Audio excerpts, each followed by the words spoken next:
কিছুদিন আগে আমরা অফিস আউটিংয়ে গিয়েছিলাম। একটা ছিল টিম অ্যাক্টিভিটি লোকেশন আর তারপরে ডিনার। তো এই আমাদের টিম সবাই উঠছে এই ওয়াটার ট্যাক্সিতে। এগুলো হচ্ছে ছোট ছোট বোট যেগুলো ভাড়া করতে পাওয়া যায়। তো আমরা স্টার্ট করলাম রটারড্যাম মিউজিয়ামের সামনে থেকে, আর এই আরম্ভ হয়ে গেল আমাদের জার্নি।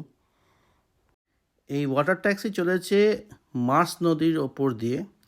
মার্স নদীটি হচ্ছে রাইন নদীর একটি পার্ট।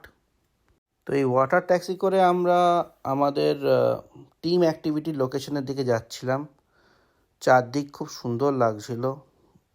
দেখতে দেখতে আমরা চলে এলাম ইরেসমাস ব্রিজের কাছে। ইরেসমাস ব্রিজের কাছে এসে ফট করে বোটের স্পিড প্রচণ্ড হাই করে দেয়। দেখুন কেমন জোরে বোট ছুটছে। আর এই হচ্ছে এসএস রটারড্যাম জাহাজ। দেখতে দেখতে আমরা পৌঁছে গেলাম আমাদের গন্তব্য। এটা হচ্ছে ইউরোমাস।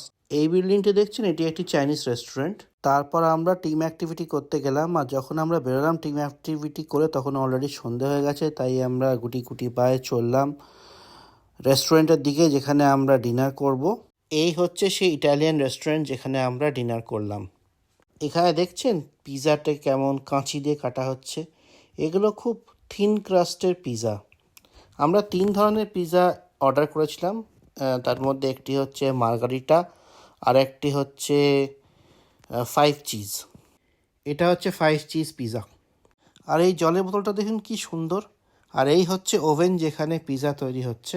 আর এই হচ্ছে শেফ যে পিৎজা তৈরি করছে। আর পিৎজা খেয়ে আমরা বেরিয়ে পড়লাম।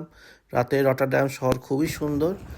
আমরা সবাই মিলে চললাম কুল সিঙ্গেল মেট্রো স্টেশনের দিকে, সেখান থেকে আমরা বাড়ি ফিরে এলাম। আর একটা ভিডিও দেখা হবে, ততদিনের জন্য বাই বাই।